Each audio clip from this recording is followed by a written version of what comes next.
crew on their ascent to space? So the last set of checks that will be done, we refer to as the L-30 or 30 seconds to release. And that's when the Spaceship Unity pilots ready and arm the launch pylon. And that allows, once we get to the designated point in our flight profile, for the mothership pilots to engage the release and set Unity free. We're now 30 seconds away from release. The very last preparation that the pilots in Spaceship do before release is they push that control stick all the way forward, ensuring that we have a perfect separation. We're 15 seconds. 10.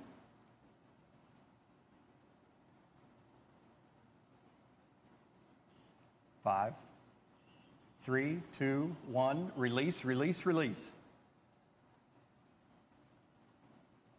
Ignition. Good control.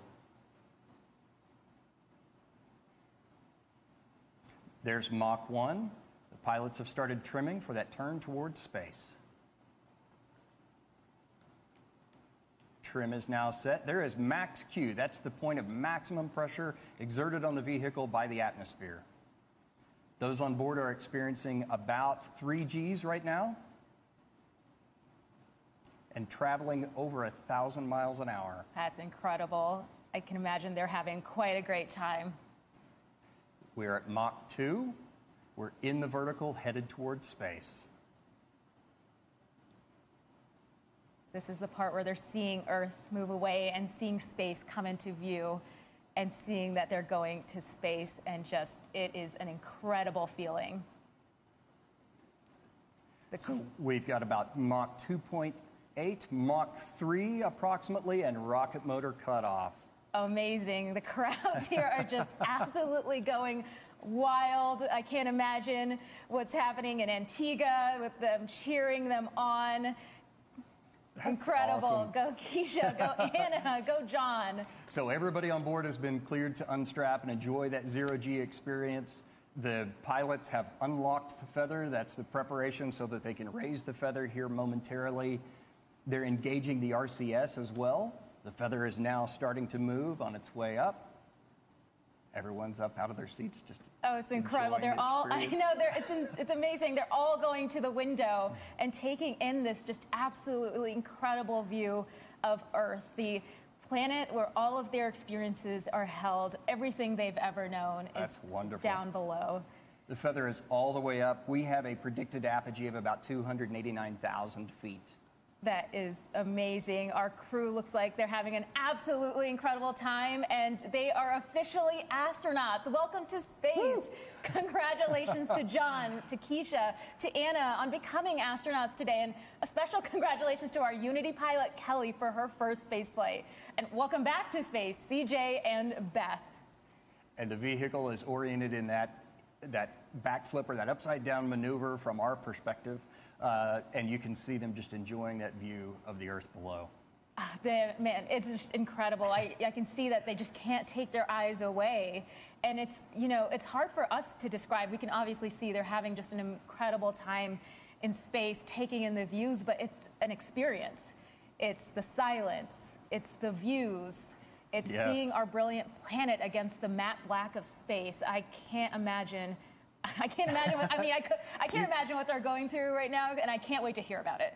Yeah, well, we just achieved our apogee at 290,000 feet. That's 88.5 kilometers. Amazing. And apogee is actually a very unique part of our experience. It's when our vehicle begins that descent back down to Earth, and everything stands still.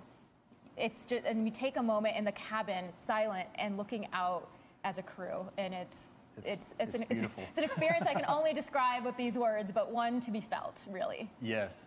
So the pilots have initiated the motion to return the vehicle around.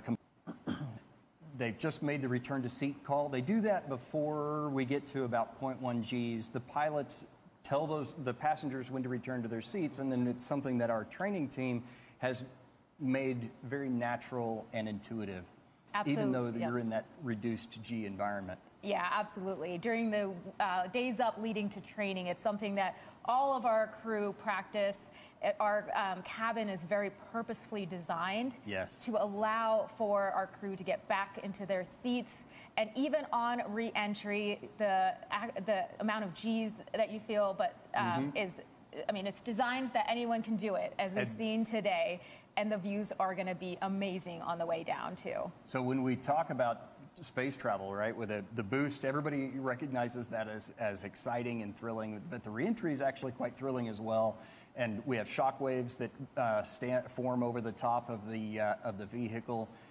Right now, they're experiencing the max G on reentry of about 3.5. We're supersonic, so if you're outside here at the Spaceport America, you should hear a double sonic boom as Spaceship once again breaks the sound barrier on reentry. We just passed subsonic. Amazing. And the crowds, again, are just cheering on our entire crew. They're going to be able to see the vehicle as it comes down to land, and our crew here are also going to be they're going to be able to see Spaceport America. They're going to be able to see see that their family and their friends are there cheering them on as they come back and return to Spaceport America. So we've passed below 60,000 feet. Once we get to about 53 to 55,000 feet, we'll command the feather down. That'll result in the nose of the spaceship dropping. And then once the feather is down and locked, which it's now moving, the crew will pull back on the stick and make a gentle return to level flight. I remember during the reentry, I just could not stop looking out the window. The landscape of New Mexico is just very indicative of this planet. It's beautiful, and it's really just amplifies going to space, looking down on just the beautiful planet you've just left. And the feather is now down and locked. So the pilots are starting that gentle pull back to straight and level flight. Spaceship is now a glider, so it's all about balancing that potential and kinetic energy. If they want to go faster, they push the nose down, and if they want to go slower, they pull back and bring the nose up. It's absolutely incredible. G2 is a flight for the history books. The crew on board are on the leading edge of broadening space access and are taking the first steps in hopes that others may find it easier to follow their lead. Now, Keisha and Anna have become astronauts today thanks to Space for Humanity, whose mission is to expand access to space for everyone. And to talk more about their mission and their purpose, we actually have a special guest in the studio, Space for Humanity's Executive Director, Rachel Lyons. Rachel, welcome to the studio. Thank you so much for having me, Sarisha. It's such an honor to be here. Oh my gosh, you must just be absolutely pumped. So before we talk about Keisha and Anna, I know we all want to, I wanted to ask, could you tell us about Space for Humanity's mission? Absolutely, yeah, and I am so excited. The team is so excited. It's such a dream come true to see this happening, to see Keisha and Anna and John going to space. I'm like pinching myself here watching this whole thing come to fruition. And so Space for Humanity, we're a nonprofit organization founded by Dylan Taylor, who's a space investor and founder and CEO. And our mission, as you have been mentioning, is to sponsor people from all over the world to go to space. Yeah. Also, as you guys have both been mentioning, when people go to space and they look back down at our planet as this interconnected, fragile, beautiful, finite planet, it changes a person's perspective forever. Yeah, as you spoke about so beautifully. Yeah. And so we're really passionate about giving that perspective to as many people as possible by sending people who can be representatives for different areas and nations and places that haven't necessarily had exposure to this. And then so they can come back down and be that for the people from their country, the people in their communities. Yeah, I mean, could you talk a little bit more about that? What impact do you see your citizen astronauts having, or what impact do you hope that they'll have upon return to Earth? Yeah, so we've sent 2 people to space so far. Of course, we're so grateful for this partnership with Virgin Galactic to send Keisha to space, and then more soon, that no announcements yet though. And so in terms of the impact that we hope that they have, I would say that it's different depending on the person. And we can't predict what that is. But what we're looking for is people who are committed to making a difference in their communities, people who have a track record of success, people who have a track record of doing things that make a difference in the world, people who are natural leaders. And so the hope is that each of them come back down and make a difference in a way that's true for them. And like I said, we can't predict that. It's not prescriptive. And depending on the cares and the passions of the individual, it'll look different. Absolutely. And so that's the cool thing about Keisha and Anna going to space and just watching, you know, the people that are impacted and their unique message that Virgin Galactic has done such a beautiful job of capturing.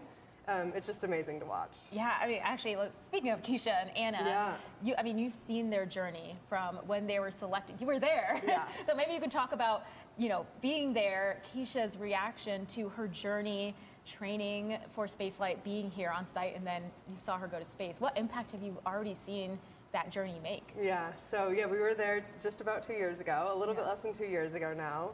Myself, Richard Branson, some other Virgin Galactic team members, and other people that were part of the campaign. And so I had the honor of going to Keisha's house, and we knocked on her back door, and we surprised her.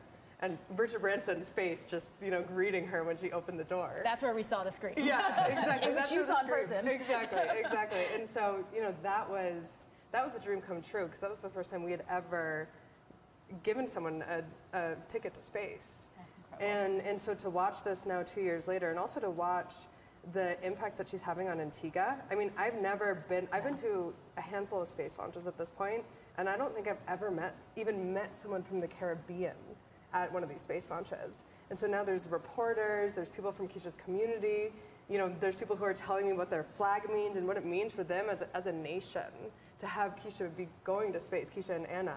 Yeah. It's incredible to watch, and she is an inspiration. They are both inspirations for so many different demographics, so many different groups of people, and as I've mentioned before, their messages are profound already, and they haven't even seen the Earth from space yet.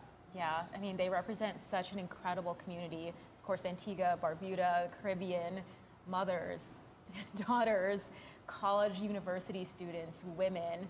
It's the boundaries they're breaking is just absolutely mind-blowing, and they're just the first. There's going to be many more. So I know you're eager to get back and cheer them on as they come into land, but anything you want to say just to close out and, you know, just tell us about your excitement for Keisha and Anna landing and being there to cheer them on. Yeah, no, I mean, I guess all I'll say is I've had the pleasure of spending some time with Keisha. After we surprised her, she and her husband gave me a tour, and she gets to bring her daughter on that too.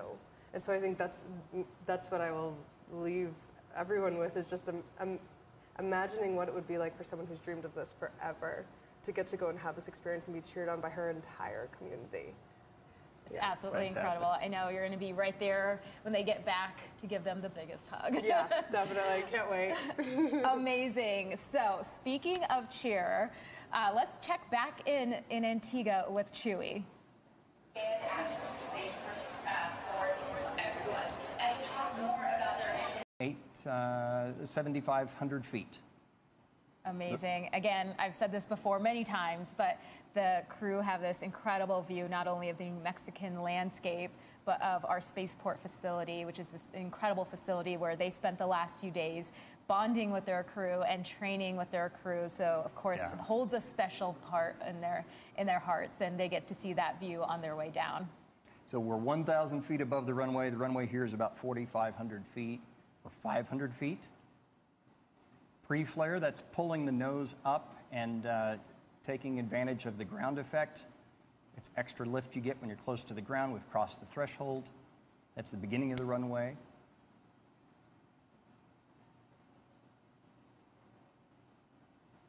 Beautiful. And touchdown of the main gear. Now CJ's going to hold the nose gear up for a little bit. That helps bleed off the energy that the spaceship has, using the air drag associated with that. Now I started to lower the nose.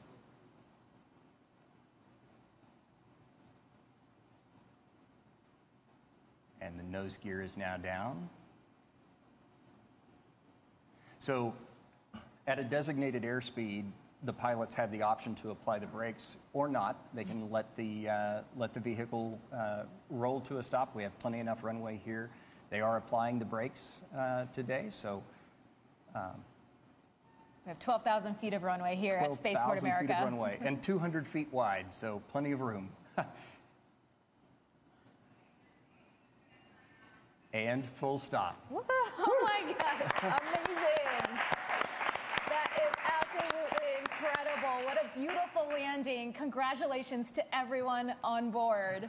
We saw beautiful flying from our Eve crew and brilliant work by our chase pilot, all of whom are still in the air right now.